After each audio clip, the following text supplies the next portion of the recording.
if they expect me to walk away from Luton with nothing, I'll make very sure there's nothing to walk away from.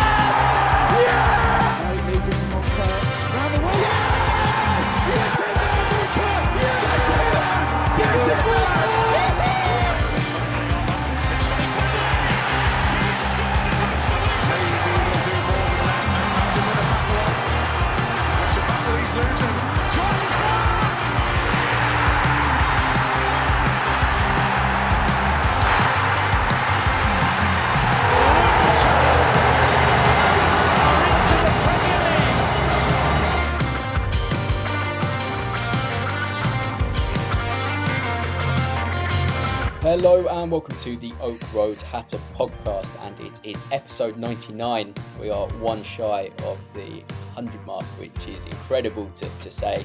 I never thought we'd last this long, Jamie Castle, but how are you doing today? Yeah, good. It's pretty crazy. I can't remember what number I came in on, probably about 40 or 50, because I know you and Stephen started before me.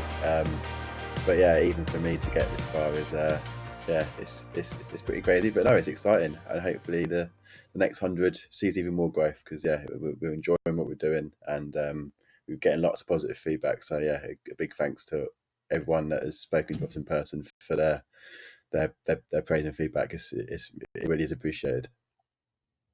I reckon it was earlier. I think you Yeah. must have got involved 2025 in my head, but a lot has happened since the first episode. Probably the biggest thing would be promotion to the Premier League, but yeah, it just goes to show documenting Luton Town Football Club. It has lots of fun surprises, and yeah, we're on the upward trajectory with that at the moment. We'll be speaking about Wolves today. Our fixture Saturday at home, back at Kenilworth Road. The game against West Ham did not go our way, but expect Kenilworth Road to be bouncing once again. Just going into Wolves first, we got a little bit of a taster during pre-season to what they're about. Obviously, a managerial change since then, because it was still Lopetegui that was manager at that point. Gary O'Neill, manager now. They've started the season with 3 points from a possible 15. The sole win against Everton away. What have you made of Wolves so far? I don't know how much you've seen of them and what you've read about them, but I guess they've had a fairly difficult start to the season, Everton aside, and they've put in some decent performances, particularly against some decent clubs. Yeah, I think they've had a similar start to us in terms of performances, where they're probably showing some positive elements, but also some elements to improve on. I didn't watch all of the game at Old Trafford. I watched large bits, but not all of it. But yeah, I mean, they certainly were on top, and were unfortunate to come away with a 1-0 defeat. But then, yeah, I mean, equally, Everton away, they probably got a bit of luck from what I hear from the Everton fans. So I think, yeah, they've had probably a similar start to us in terms of performances. But yeah, I mean, I think you can't take too much from the 0-0 in pre-season. As you say, different manager. Gary O'Neill comes in, slight different style of play, and I mean, he was someone that did really well at Bournemouth last season, and a lot of people say was unfairly treated and being let go, but it seems like obviously Bournemouth went in a different direction in terms of style of play. So yeah, it's going to be a different test. I think it's a test that we certainly can and need to get something from. I think if you look at their results, they lost to Palace 3-2, and it seems like Palace were the better side, and Wolves scored 2, and it seems like it was it was their Achilles heel for most of the season so far with scoring goals, but they've started to score a few, and that's something that we need to do, is start putting the ball in the net, and hopefully we do that on Saturday. There's a lot of technical ability in that Wolves team, and you mentioned their scoring goals seemed to be a slight issue near the start of the season. In my eyes, they've been a little bit and this probably over the last couple of years, a little bit toothless in front of goal. They create a lot of opportunities. They create a lot of openings, but don't really seem to convert too many chances. But ultimately, expect them to see a fair bit of the ball again and get themselves into positive positions. We'll go into a few of their key threats. As I mentioned there's a lot of technical ability, a lot of pace on the counter, but also players that can open you up from central positions. Who do you have your eye on as somebody to keep quiet come Saturday? For me, their standout player by some way is Neto, right? I think he's a reason he's played for Portugal. I think when they lost Jota to Liverpool, there was question marks as to whether he could step up, and I think he certainly has. Maybe not got the return that he deserves in terms of goals and assists, but obviously he's just technically a fantastic player, and I think deservedly is in that Portugal side. I think up top in terms of their number nines, they've got three good options. I wouldn't say outstanding, but good options in Cunha, Kalajdzic, is that how you pronounce it? And Fabio Silva, who I saw loads of at PSV last season. All offer something different. I know Fabio Silva is a bit more of a sort of not big in terms of height, but in terms of size, and he's very strong. Cunha's got the pace, and then Kalajdzic is extremely tall. I believe he's 6'4", 6'5", I think from memory. He's a bit of a Peter Crouch type, but with a bit more muscle than Crouchy had. So that in itself is a massive threat, right? Because you have to change your defensive style based on who you come up against. You might have Lockyer, Bell, or Anderson getting used to the pace of Cunha, and then suddenly they bring on the power of Silva or the height of Kalajdzic, which we need to be able to tweak in game. Because there's a chance that if they stick two, well, if they put two of them on the pitch at any one time, that could be difficult. So they've got loads of threats. They've spent a bit of money in recent years, but I don't. Apart from Neto, I don't think there's anything that we can't handle. Yeah, I was going to say Neto he has to be classed as a standout. He was brilliant at the weekend. He was up against Joe Gomez, wasn't he, against Liverpool? Had him on toast pretty much every time he got on the ball. 1v1 in attacking situations, he is frightening. But we will be doing our homework, I'm sure. And when it comes to 1v1 defender, Issa Kabore, should he start, could do a very good job on him. We'll go on to the game itself in a little bit more detail. And we've mentioned there, Wolves are about technical ability, about breaking quickly, about playing good football. Coming to Kenilworth Road at a time where Luton will be not desperate to win, but the level of desperation will go up. That's only natural. Do you think it's quite a good time to play a team like Wolves who, prioritise the stylistic side of football more than results? So it would seem. Yeah, I mean, I certainly think that we'll have more possession than we did last Saturday. I can't see Wolves coming to the Kenny and having 72% or whatever it was possession. But I think it's one of those games where, as much as Wolves may also want the ball, I think they've also, like you say, a threat on the counter. If we have the ball in their third, we have to be careful to not lose it, because they've got a lot of pace on the counter with Hwang and Neto, and that Bellegarde played number 10 for them last game and impressed the Wolves fans. So they've got a lot of pace on the counter. In terms of, is it a game that we want? It's one of those where I think the answer, one side is yes, right? Because okay, the team and the squad might not be desperate for 3 points. Obviously, they want 3 points, but probably desperate's not the right word. But I think us as fans are. I think us as fans are incredibly. We are really, really desperate to get at least a point on the board, just to not be that one team in the league on 0 points.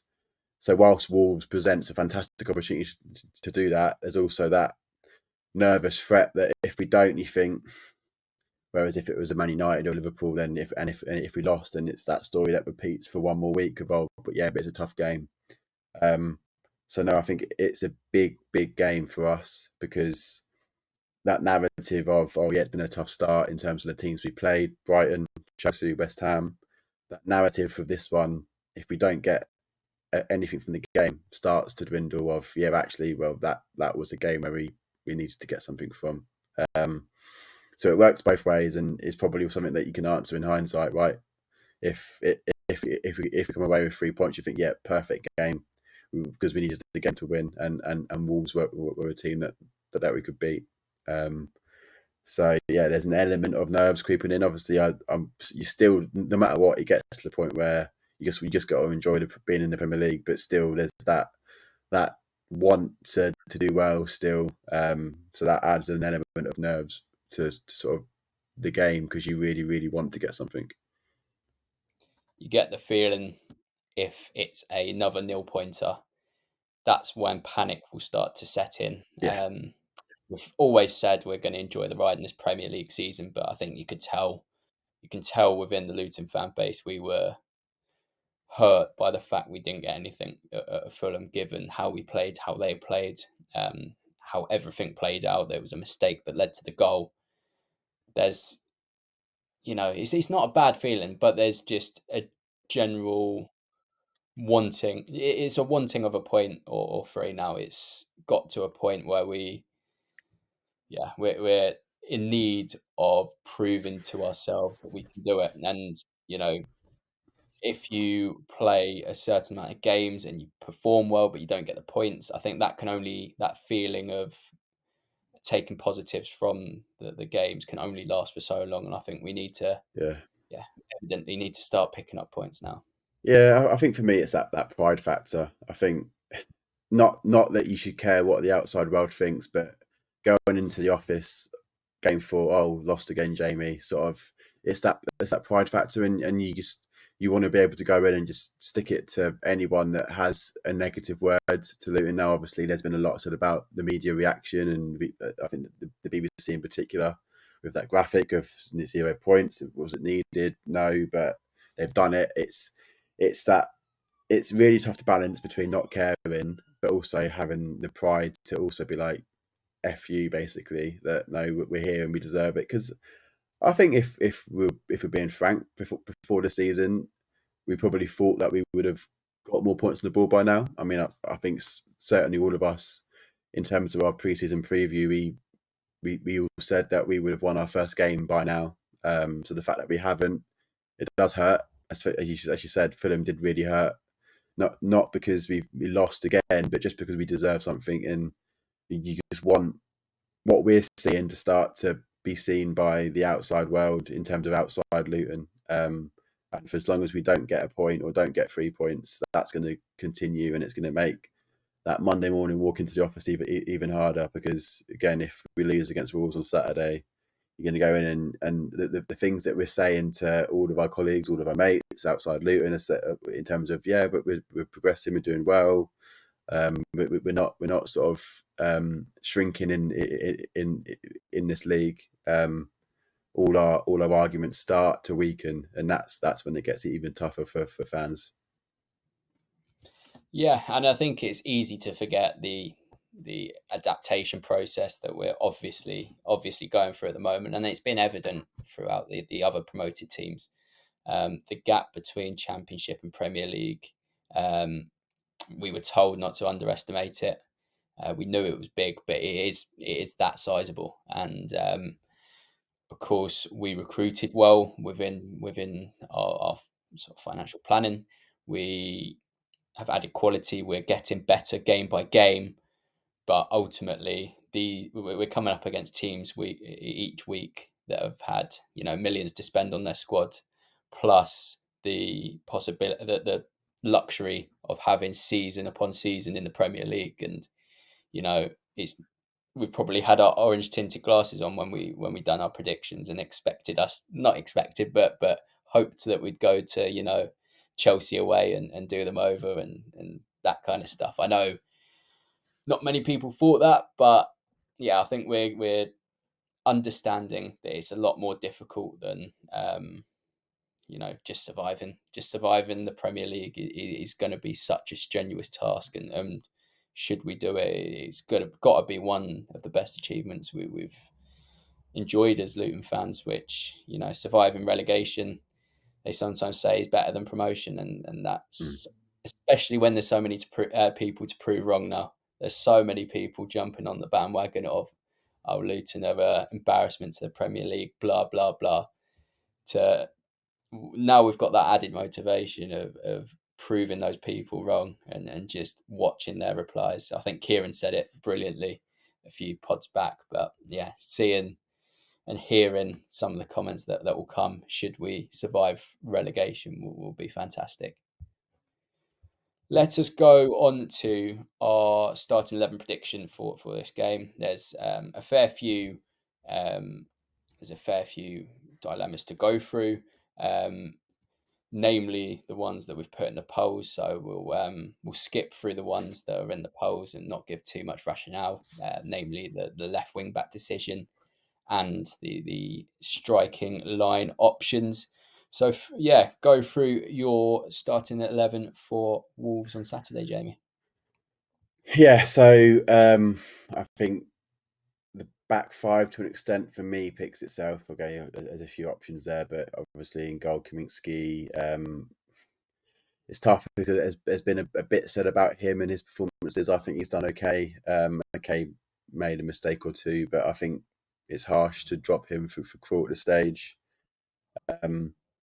The back three, I think for me, my point on Bell still stands. I think he played well at Fulham, but I think he just needs a rest. Just give him a weekend off is going to be massive to him, just to mentally and physically just give him a bit of a refresh. So for me, I would stick with the Lockyer, Anderson, Burke back three. I thought Anderson, you sort of look back in hindsight where we said at Brighton he was a bit Bambi on ice in terms of pace and sort of being beaten by that centre forward in behind. But then you sort of go forward and think, well, you look in hindsight, Brighton look what they're doing, incredible. Go to United, like making their defenders look stupid.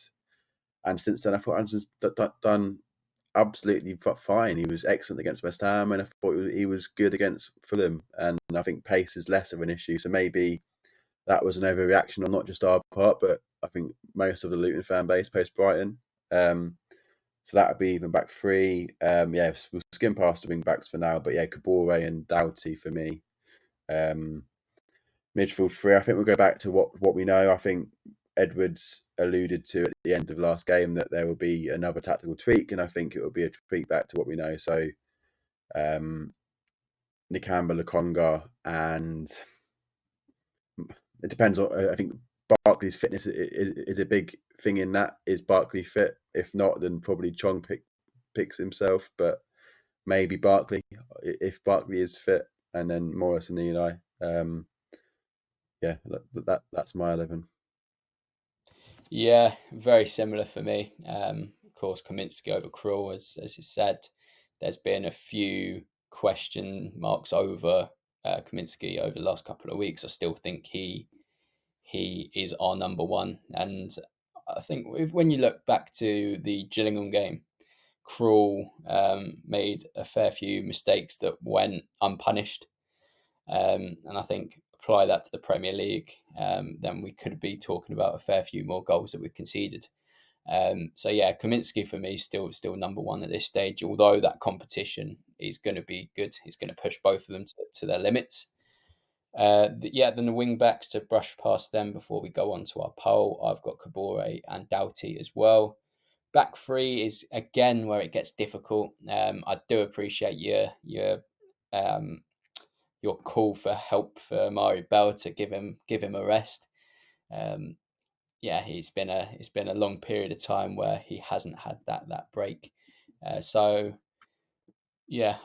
think it will be Bell.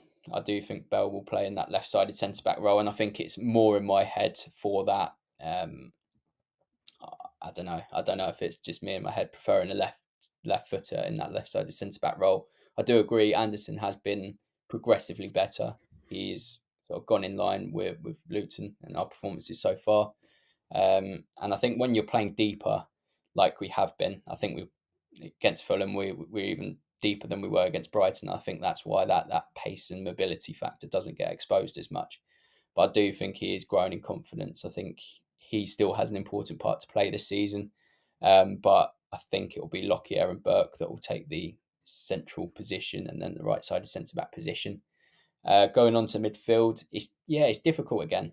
It's difficult to, it's another poll question, so I won't get too deep into it. But whether we go for that 5-2-3 or 5-3-2, I think depending on which way we go stylistically and formationally speaking, probably then dictates the team itself. I think it will speak for itself then. But yeah, I think we'll revert back to that 5-3-2, and that will mean Lokonga and Nakamba, Chong just in front, because I don't think Barkley will be, even if he is ready to play a part, I think he'll come on from the bench and build that up. So yeah, it'd be Chong for me, and then it will be Brown and Morris. And again, Eli would be very, very close in that, because obviously he's done very well when he came on against Fulham the other day. We spoke about that in the last podcast. And those are the decisions that Rob will be wanting to make, and evidently those levels of competition have been pushing those levels of competition up, and that is ideal. Going on to the score prediction, Jamie, are we still as confident as we have been during the open exchanges of this season? Yeah, I think we'll win. I think at moments through my sporting life, there's been times where Luton have needed to win, and we have done. So I believe we'll win. In terms of the scoreline, I don't know if people have seen on Twitter or seen it themselves, but it's been quite funny how there's been a theme emerging in certain results so far. We've conceded 4 in our first game, 3 in our second, 2 in our third, and 1 in our fourth. So we're going to concede 0 goals in our 5th game. And in terms of scoring, we scored 1 in our first, 0 in our second, 1 in our third, and 0 in our fourth. So we're going to flip back to 1. So it's going to be Luton Town 1, Wolverhampton Wanderers 0. How many years ago was it when we beat Wolves 1-0 in the FA Cup? Was that 2012? 13, I think. Yeah, 12 or 13 maybe. Yeah. Actually, no, it was the same FA Cup run as Norwich, right? And what was that? That was 1st of Jan. Well, that was Jan 2013. So that would have been what, December or November 2012 maybe, or was that was it the third round? Was it? Yes, I think it would be early. It would be early Jan 13, and Norwich was late Jan 13. Yeah. So 10 years later, can we repeat? I say the magic, but it's not really magic when it's 2 Premier League clubs coming up against each other. But magic in getting us our first 3 points of the season, that would be ideal. I like the logic. I like the logic of 4-3-2-1-0, but I'm gonna go for 2-1 Luton win. I think Kenny will be bouncing. I think that when we look back at the West Ham game, and I think I said it after that game on the pod, I think the fact that they enjoyed a lot of possession at the start sucked a little bit of the atmosphere out of Kenilworth Road that day. I think we're going to be up and at them from the very first minute and put them into sort of all sorts of difficulty. And I think it's going to be one of those special days at Kenilworth Road again, and it will be 2-1. We're going to head into a short break now, but when we're back, we will address the 3 polls of this week.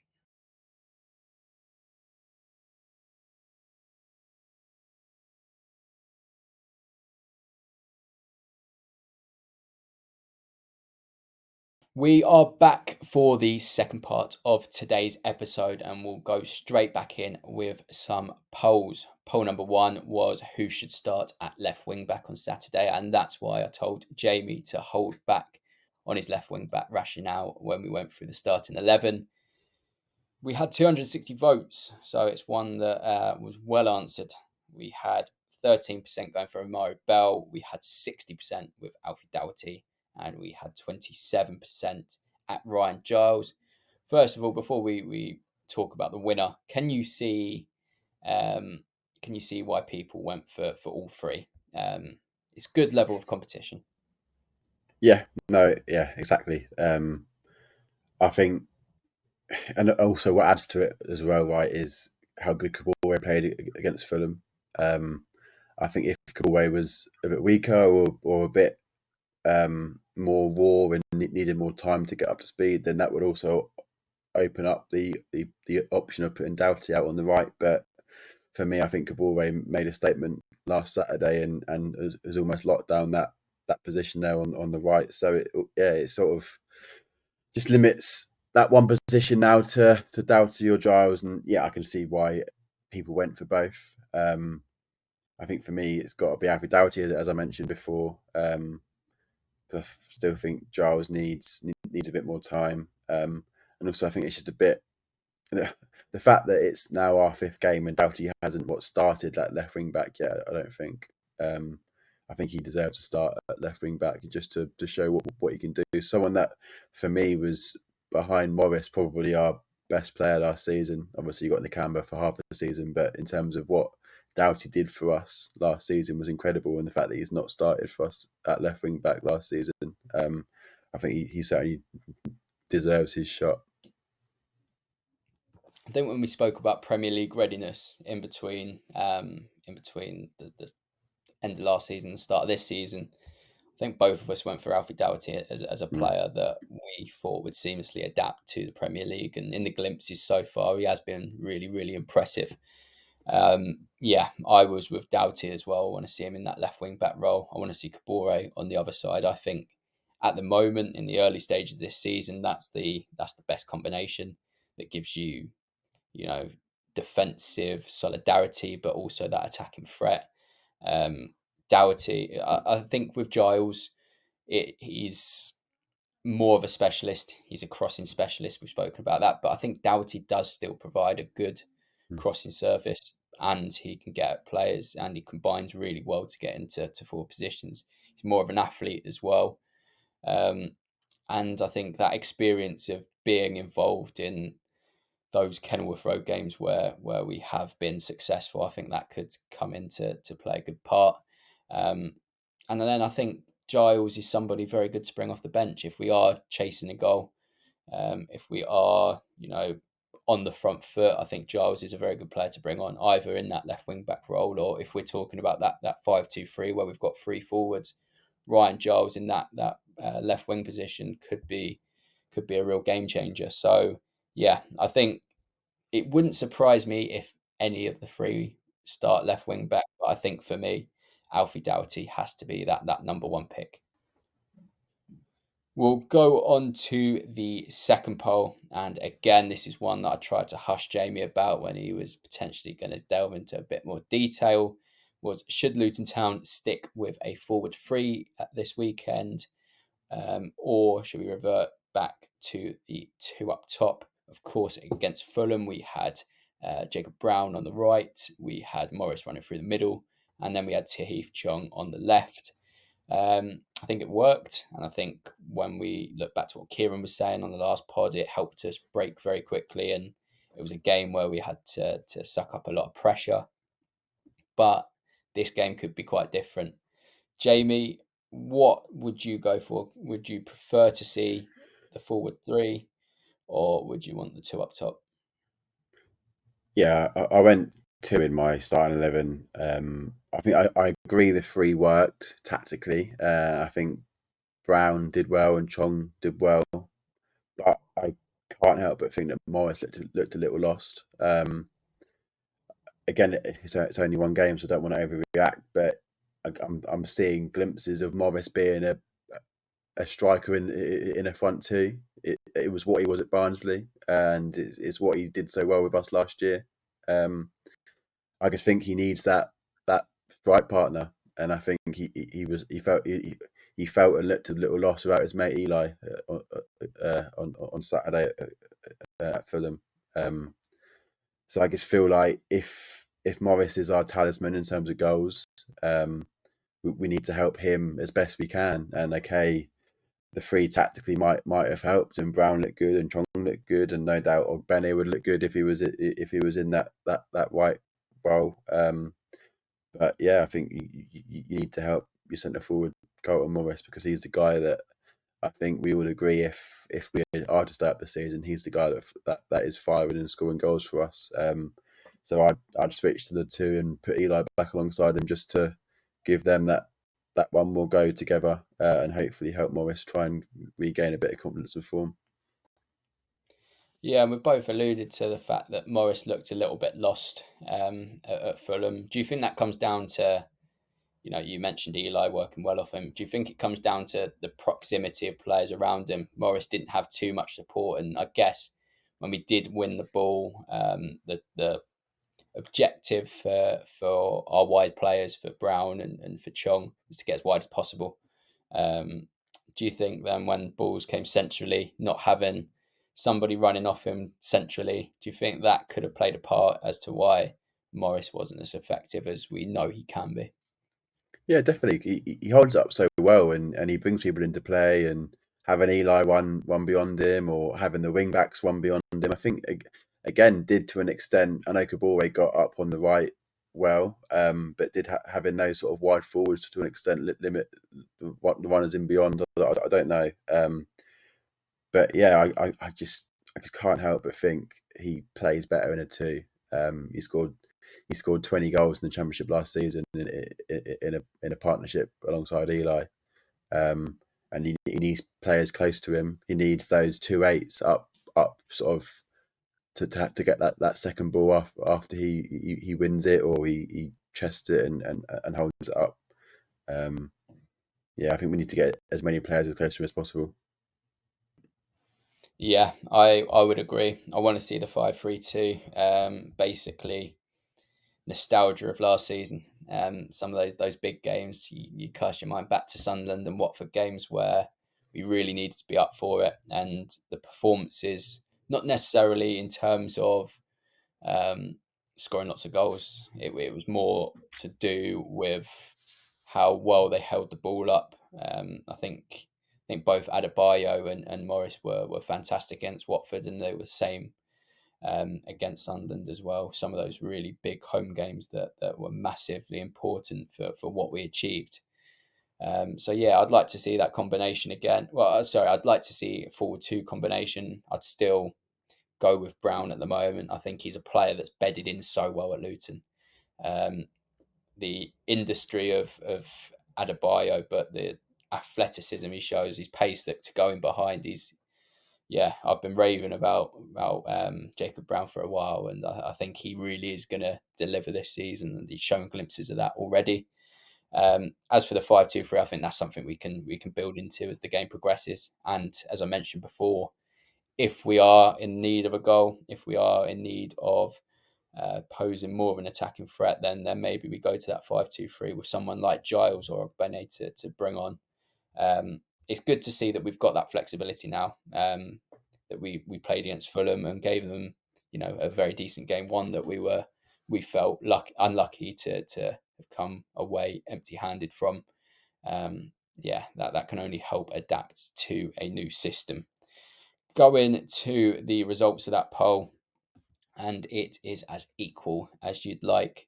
50% for the forward three and 50% for two up top. And again, Jamie, you can see why it's so closely contested, because obviously the forward three worked well very recently, whereas the two up top is something that we've seen work in our favour for quite some time.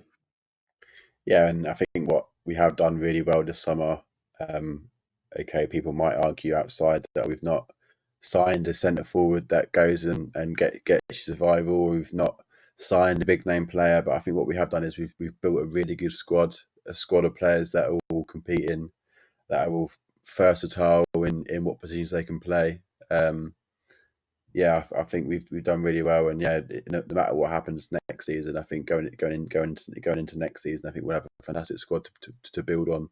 Be that to build on with another Premier League season, or to build on with the hope of getting back up from the Championship. I can see why it's so close. Let's go on to the third and final poll, and this is again one we had to allude to in that's score prediction this time. Will Luton Town keep their first clean sheet of the season? I put tomorrow in the tweet. yeah, it's one of those days. I'm tired. And that pretty much reflected there. Of course, we're talking about Saturday. Jamie, do you think Saturday will be the day we keep our first Premier League clean sheet? I guess it's a yes or no answer, right? I think we were so close to doing so last Saturday, and if Kaminsky palms it away or holds the ball on Saturday, and we probably get it last week, right? So I think we've seen progress every week. I think we were miles off a clean sheet in sort of the Chelsea and Brighton game, and got a bit closer with West Ham, and yeah, I think we deserve to not concede. I think it was harsh on us that the game last Saturday wasn't a 0-0. I don't think we created enough to say that we would deserve winners, but I think we certainly deserved a 0-0 from that game last Saturday. So yeah, hopefully our luck will change, and hopefully we can get the clean sheet. And I think if we do, that will give a lot of confidence into Anderson and Lockyer and Burke and even the keeper, right? I think for Kaminsky to come in and not have a clean sheet so far, he'll probably be hurting as well. So yeah, touch wood, we can get our first clean sheet. Yeah, I agree. I think it would be massive for us to get a clean sheet, but based on my score prediction earlier, I've gone 2-1. I don't think it will be quite yet. Going on to the actual poll results, there were 59% that went yes, they do believe this will be our first clean sheet of the season. And then that means there's, of course, 41% that didn't agree. They don't think we're going to get a clean sheet. I think it's coming. We're building in the right direction, eh? I would love to know how many of the 41% said no because you put tomorrow in the tweet. Yeah, that's true. That's true. Yeah. Maybe that's a null and void question. Maybe that's one that, that's not truly reflective. Well, that is about it for today. A big thank you, Jamie, for coming on, and a big thank you for everyone watching and listening. A quick shout out and a plug to our YouTube channel. Please like and subscribe for more content. We're ambitious about what we want to try and deliver. We've got lots of ideas in the pipeline, and if that subscriber count and interaction engagement can continue to drive forwards, makes it more possible for us to bring you that. So that is it for today, and the next one will be the big one. It will be episode 100 of the Oak Road Hatter podcast, and that will be live with you, barring any issues, on Monday.